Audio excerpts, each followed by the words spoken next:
Katharina. Yes. The floor is yours.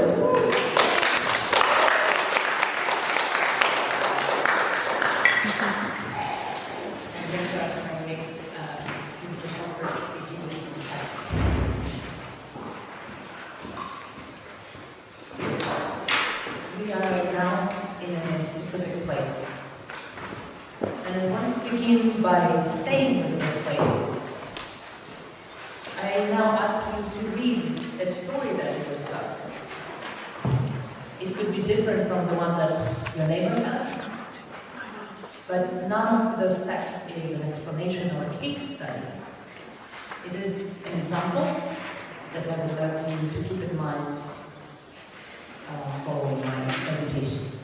So you now have a couple of minutes to read.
You have just encountered this place through one of the registers that I provided. None of this text is the place, but together they already show that place is not singular, it's not stable, it's not self-evident. For the purposes of this presentation and in my approach and my research, I treat place not as a backdrop of the content that is happening within it, but as an active memory device. It is not simply a container for our past, but it is a source of different meanings, of narratives and experiences. And this device works through its materiality, through the effect that it evokes, and the practices that we perform within it. I will start with place being a symbol, a text to read. This is probably the most familiar way of thinking about place, especially in the context of historical sites, heritage, architecture. Within those fields, and often within curatorial field, a place often functions as an access point. It is a physical manifestation of multiple contexts that brought it to life. That being climate, available materials, construction techniques, engineering knowledge, but also societal structures, political systems, dominant beliefs, and shared worldviews. All of this becomes fixed in space, in spatial characteristics of a place. As Russian-speaking architect and educator Vadim Bas formulated it, architecture can be understood as common sense fixed in space. And I also really like how Victor Hugo famously described architecture as a great book of humanity. He finished this passage in the Handbook of Notre Dame.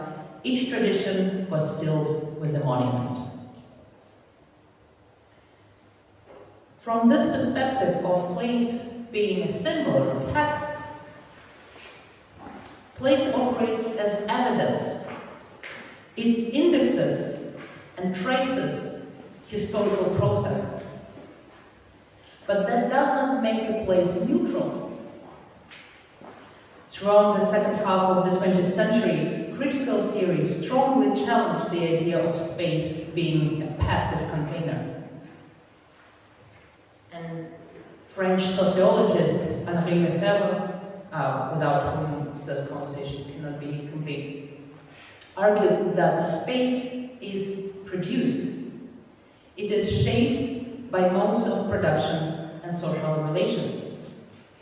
A place as a symbol allows us to tell meaningful stories about the people, practices, social structures, and power struggles that produced it. But those stories, they are not only about the past. The choice of stories itself reflects our present, reflects how we encounter this place today and what is relevant for us today. The text that you read earlier, they foreground one stories and silence other stories. And they also resonate with you today in a specific manner that could be maybe different from how they resonate with you 5 years ago, or will resonate with you 10 years later. And therefore they tell about the present moment. So what stories about this place would you love to hear about or tell? What would you know, or what would you love to know? And what you know already and would love to share with the group. But spaces, spaces not only reflect the societal structures, they actively produce and regulate them. Spaces are not passive, they do something to us. Because architecture, layout, scale, materials, circulation condition how we move, where we stop, what we notice, and how we feel.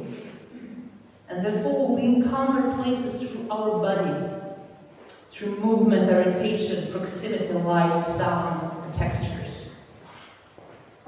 Places, therefore, can also be approached and think about as an experience. And this phenomenological approach emphasizes the importance of the presence, both of the object and the subject. Gernot Böhme, German philosopher, eloquently put it, in order to perceive something, that something must be there. It must be present. And the subject too must be present, physically extant. But that does not mean that experience is pure and neutral too, or even given and stable. The experience of a place often feels immediate and self-evident. However, it is actually mediated by our background and conditioned by our prior experiences, knowledge, and expectations. Most of you already spent some time in Oslo or live here. And then I invite you to think how what you read earlier changed your inner map of Oslo, if in any way. And what do you feel in this room right now? What do you expect? And what would you look for going out on the Kaisers Street? Or around the corner in the government quarter? Or in the city center? And what about the person next to you who read a different text? Spatial structures change along with the social structures that they're supposed to represent. But their materiality is stubborn. Their materiality have inertia. It creates resistance. I really like how Marius Halbach, in his legendary topography of the Gospels in the Holy Land, put it. In their effort to adapt, people encountered the resistance of things, sometimes of rites, of mechanical material formulas, or ancient commemorations fixed in the stones of churches or monuments, where the beliefs and the testimony once took the form of solid and durable objects. It's, by the way, an amazing text about crusades who were trying to locate places from the sacred text when they arrived at the Holy Land. Kisha Suppanant, an anthropologist, made me think about this material stubborn aspect of places as unirascibility, or at least hard to irascibility.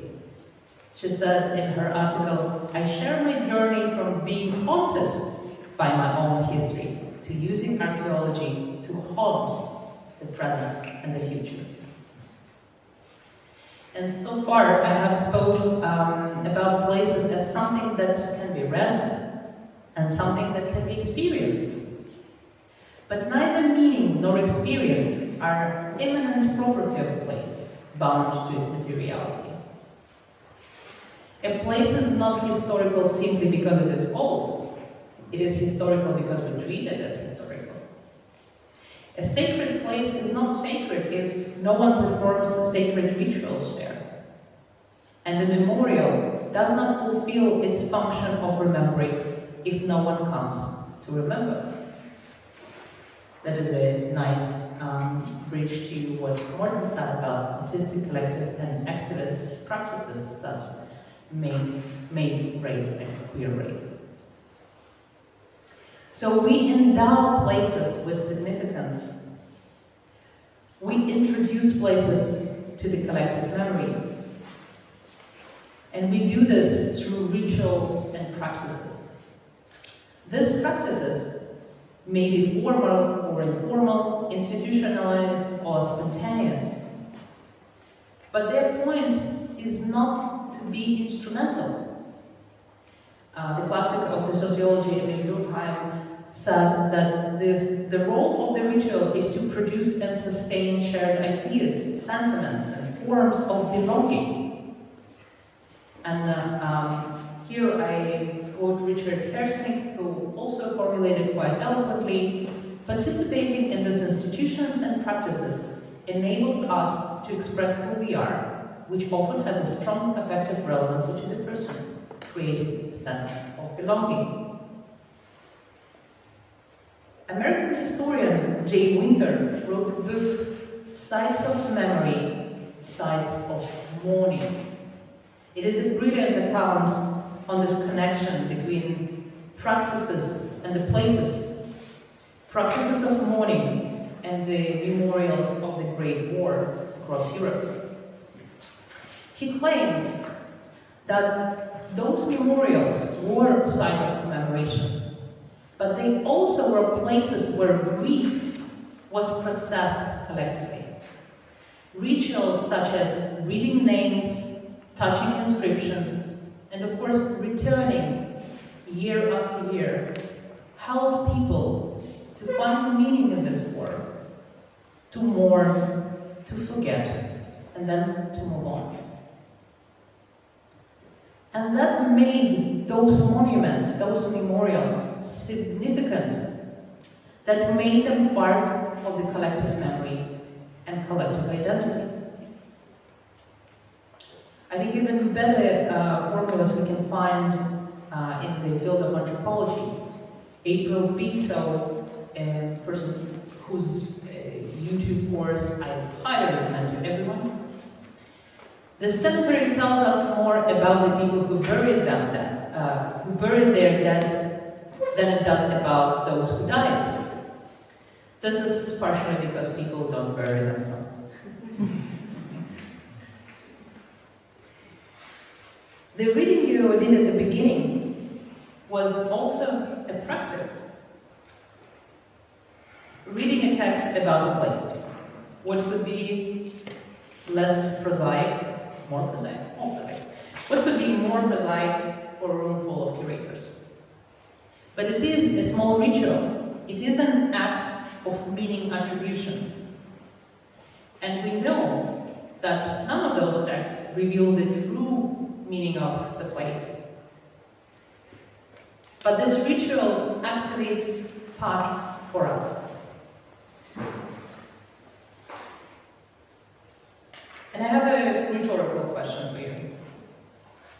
What practices, however minuscule and quotidian they are, we as visitors and our visitors as when we are curators use to confront what is imposed on us?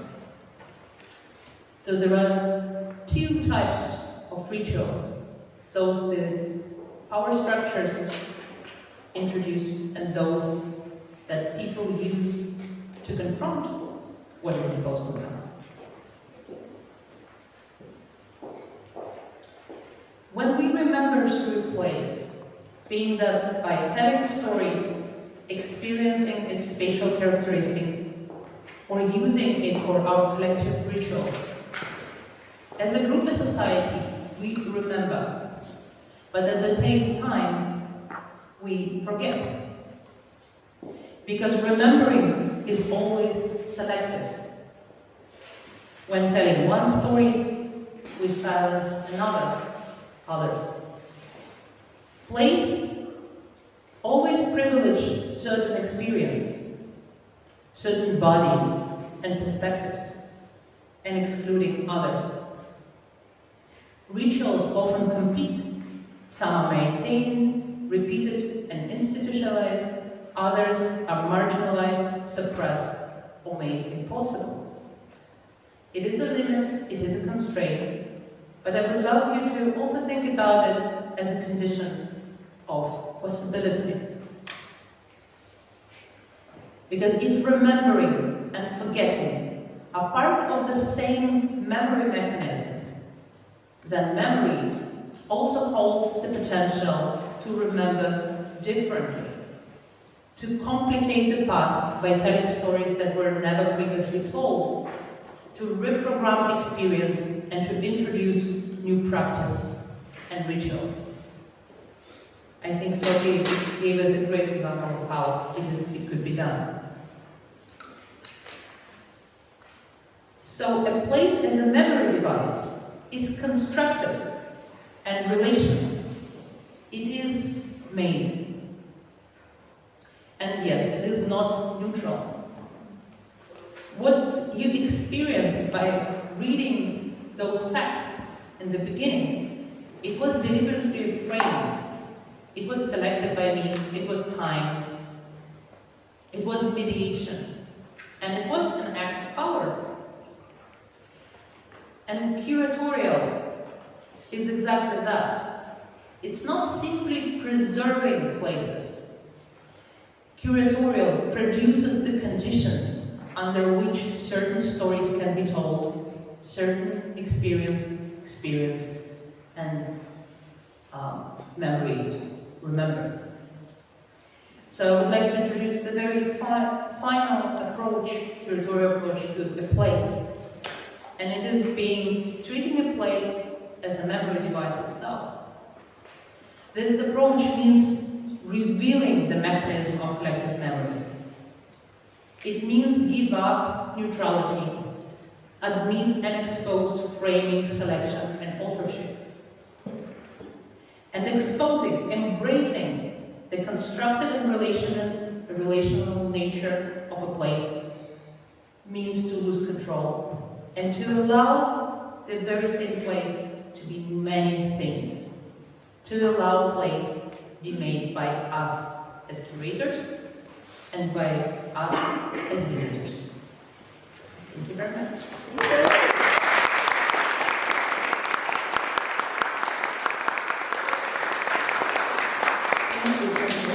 Now it's time for questions. What have you been reflecting about?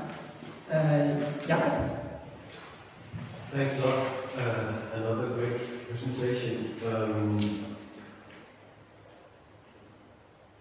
I'm happy that you sort of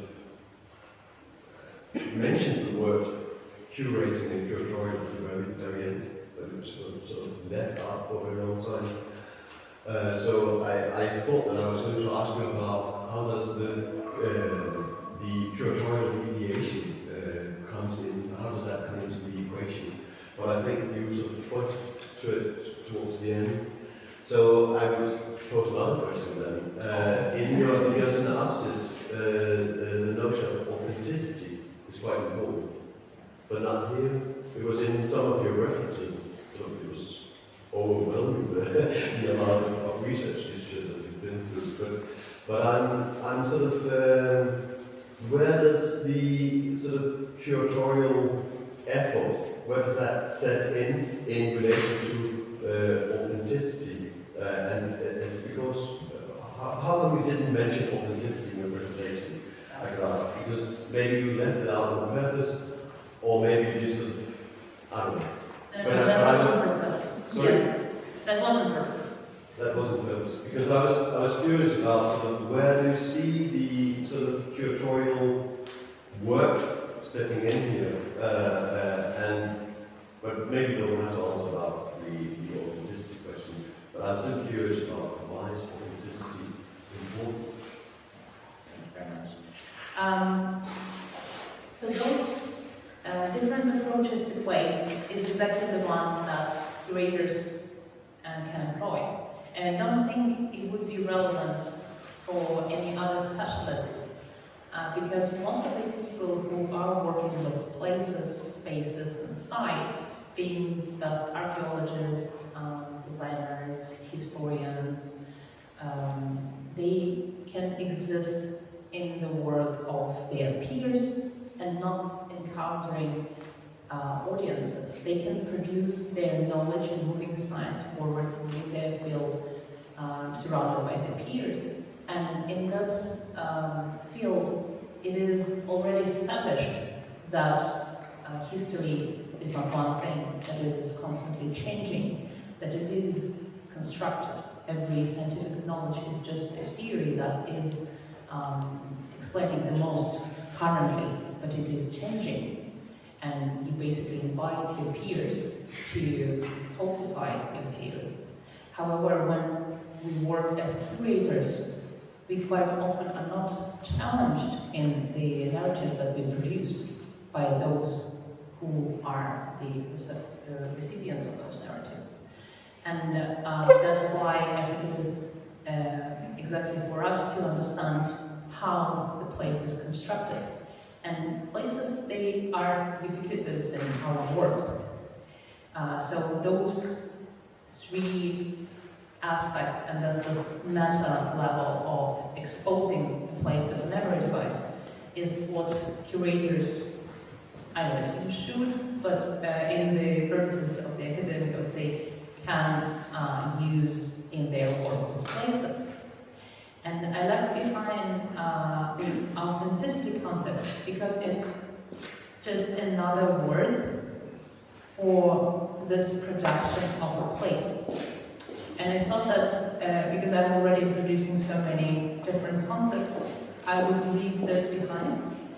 But that's basically this idea of going from a space as being an anonymous, the sameness of different spaces, a special characteristic, to a place.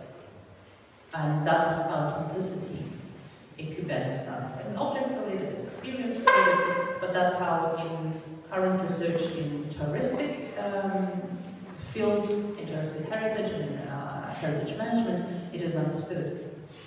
A place is something that is authentic. Yeah, and Ida? Many questions, woman here. Yeah, thanks. Super interesting, Katharina. I was just wondering if you could sort of translate the space and the place sort of as the space as the curatorial and the place of the way to curate or the curated sort of event or place. So you sort of, because the curatorial seems to be sort of not tangible, but something that you put your eyes on and then you sort of manifest it somehow. So I was just wondering, because there is also definitely a difference between space and place. Mm-hmm. Yeah. So it's just a way of, yeah. A space and place discussion is opening a Pandora box. And, it's a wonderful thing to explore. Yeah. And there are different positions on that in different disciplines, but also different authors are using, like prefer one or another word of this. And I was considering to maybe address what I mean in a generic term, just use it as site. But it is currently understood mostly that space is a physical characteristics and a place is something created. A place is this always changing structure that is first produced by its makers, its designers, us as curators or architects or other people who are creating and organizing. And then it is made by those who experience it. Because we are bodies in the space, we experience spatial characteristics. Yeah. Okay, Tina, very short question. I love the analogy with the cemetery, the grave. It's the people who are left behind who decide what becomes or is made visible and laid out for others to view, about you who are dead. I thought that was a very interesting way to also look at curating. And so what was your thoughts around that in terms of curating space and place and just for you to bring that in? That was super interesting. I really like April, and she's an anthropologist, and anthropologists are obsessed with rituals. So that's probably why you're so interested in this book. But yeah, this is just an example of a person approaching a specific place as a ritual, as a manifestation of rituals. And I think we as curators quite often leave rituals and practices behind, and there will be a beautiful presentation tomorrow about this, about receptivity, and the importance of rituals in curating sacred practices. But that's only one of the ways to think about places. And I just think it is the most important one, because that's how we actually, this is the moment when we entrance spaces. That's the moment of the production of a place, of making a place. I also think We don't have any more time.